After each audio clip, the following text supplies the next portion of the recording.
everybody. I am in Charlottesville, Indiana at Revenant Acres. It has got a pretty solid reputation for having spirits, poltergeists, not really sure. The house was built around the 1800s. A lot of people have tried to do some research and background. It's very hard to find out when exactly it was built or who the original owners even were.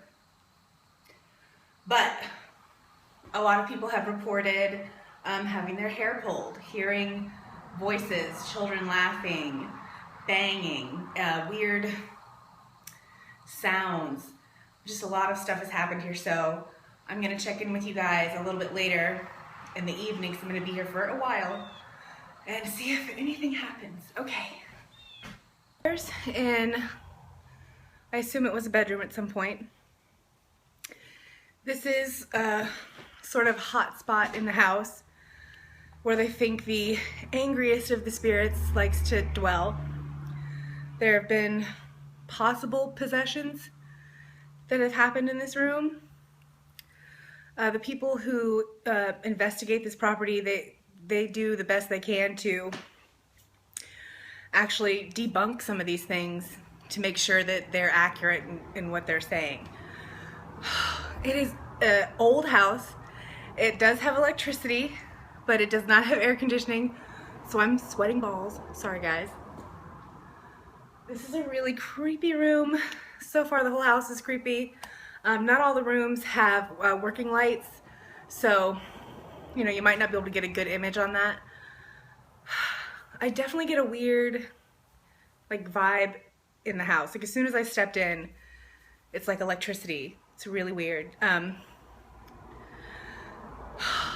Okay. Oh my god, I'm like dripping with sweat. Okay. I will check in with you in a little bit to see if anything has happened.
Okay, because I am hot.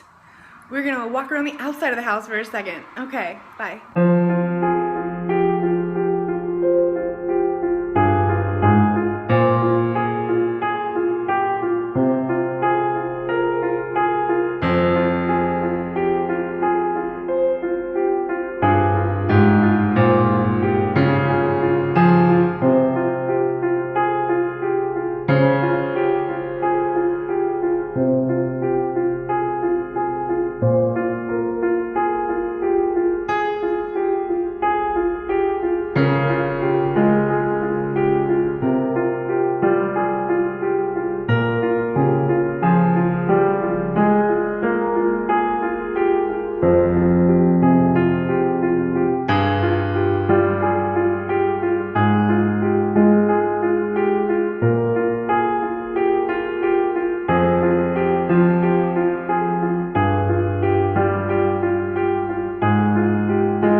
It got its name Revenant because Revenant is a noun. It means the returned. Specifically, it's referring to the dead returning.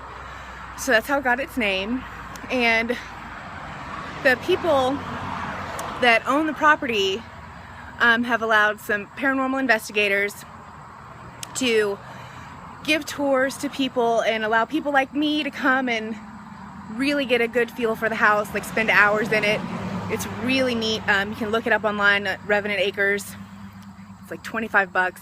And if you're in the Charlottesville, Indiana area and you're into this paranormal stuff, it's definitely worth it. Bad lighting, but this is one of the rooms where the light doesn't work.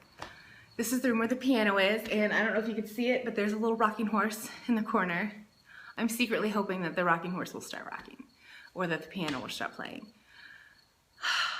This is just a really neat house. It's a really neat experience to be able to sit in here and, I don't know, anticipate what could happen. I mean, nothing could happen. Ghosts and spirits, they're not performers. It's not like, oh, we have a show to do, someone's here. You know, they do their thing when they feel like doing it, and hopefully they feel like doing their thing tonight for me.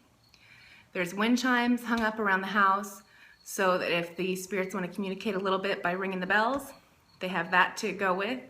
The investigators that investigate this house on a regular basis, they have cameras set up all around that have infrared night vision, and we heard one clicking earlier, just clicking on and off, and that's when it switches into night vision. But that only happens if something blocks the sensor, basically if there's no light. But there was nothing that we could see blocking the sensor, but it kept clicking. And he said that's like the third camera that has done that, so he thought, you know, the first time, you know, easily could just be faulty camera. The second time, okay. But third time, that's just too much of a coincidence. That's really neat to me. Man, it's hot in here. I know I've said that like 1,000 times, but it's for real hot in here. Okay, bye.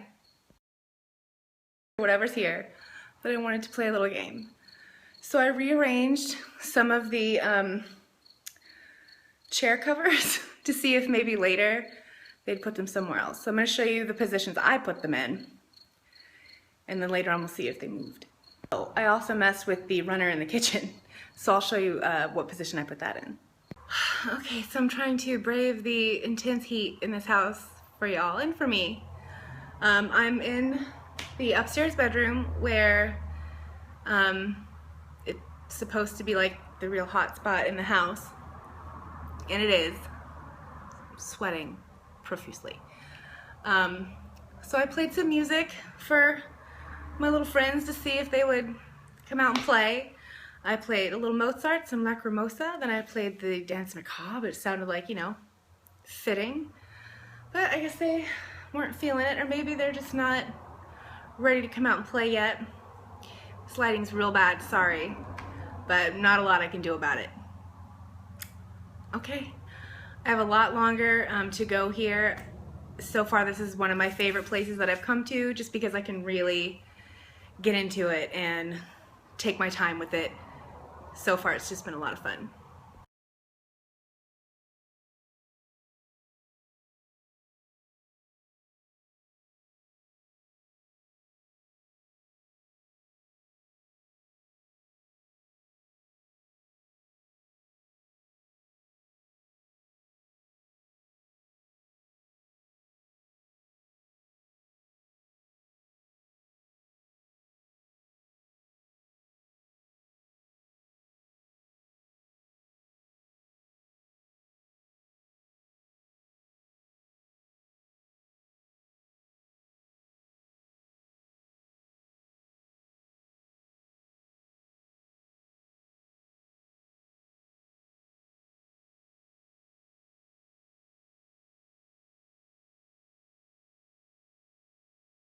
Because every time I come down the stairs, I feel like there's somebody behind me every time.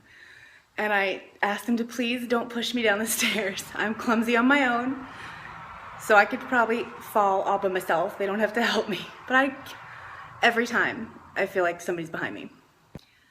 Okay, so I've been sitting here for about 15 minutes talking to technically myself, but carrying on a one-sided conversation with whatever is in this house. It's not feeling real chatty. It's like you can like play a thing on the piano, you know, tap the wind chimes, whatever. And then, because I was sweating so much, it's like, listen, I'm hot. What about a cold spot? Can you give me a cold spot? That would be awesome. And then I wouldn't be dripping. Now, I've been sitting here for a while, so I stopped sweating so much. So I can't really credit whatever's in the house for cooling me down. Plus, from what I understand, the major spirit in this house is not super friendly, so I don't think that he would cool me off if I asked him to. But yeah, I've been trying to have a conversation, but he's not chatty, so I'm gonna check back in with him in like an hour, maybe when it gets dark outside. I told him, I said, you don't have to wait until it gets dark. You're dead. You can be weird whenever you want. You don't sleep or anything, so if you want to be kooky in the afternoon, you feel free. But apparently he's not having it, so maybe when it gets dark outside, he'll come out and play. I am in the Revenant Acres house completely by myself.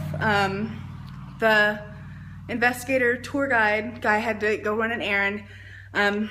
He's been staying outside while I've been here because normally they don't let just one person on their own wander around the house because it can be dangerous. But he is letting me wander about.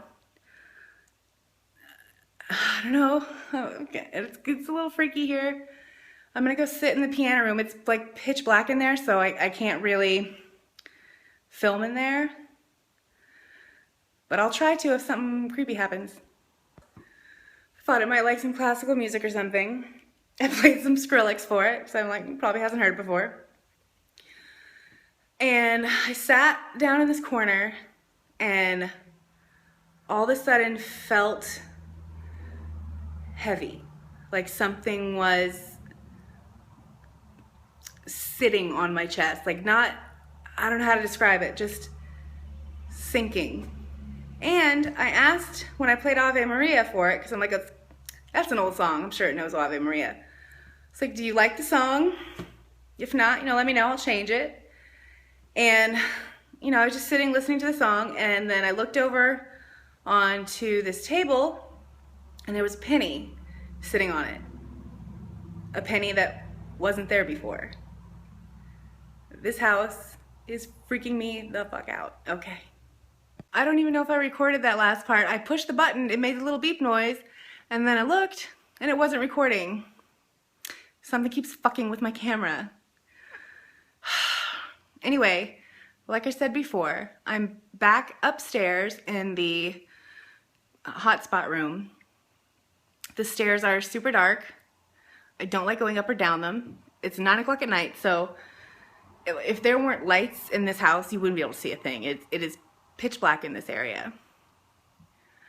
Okay, now I'm just gonna sit up here and wait for a few minutes. You know what? Maybe I'll play it some more music. For some reason, I think it likes the music.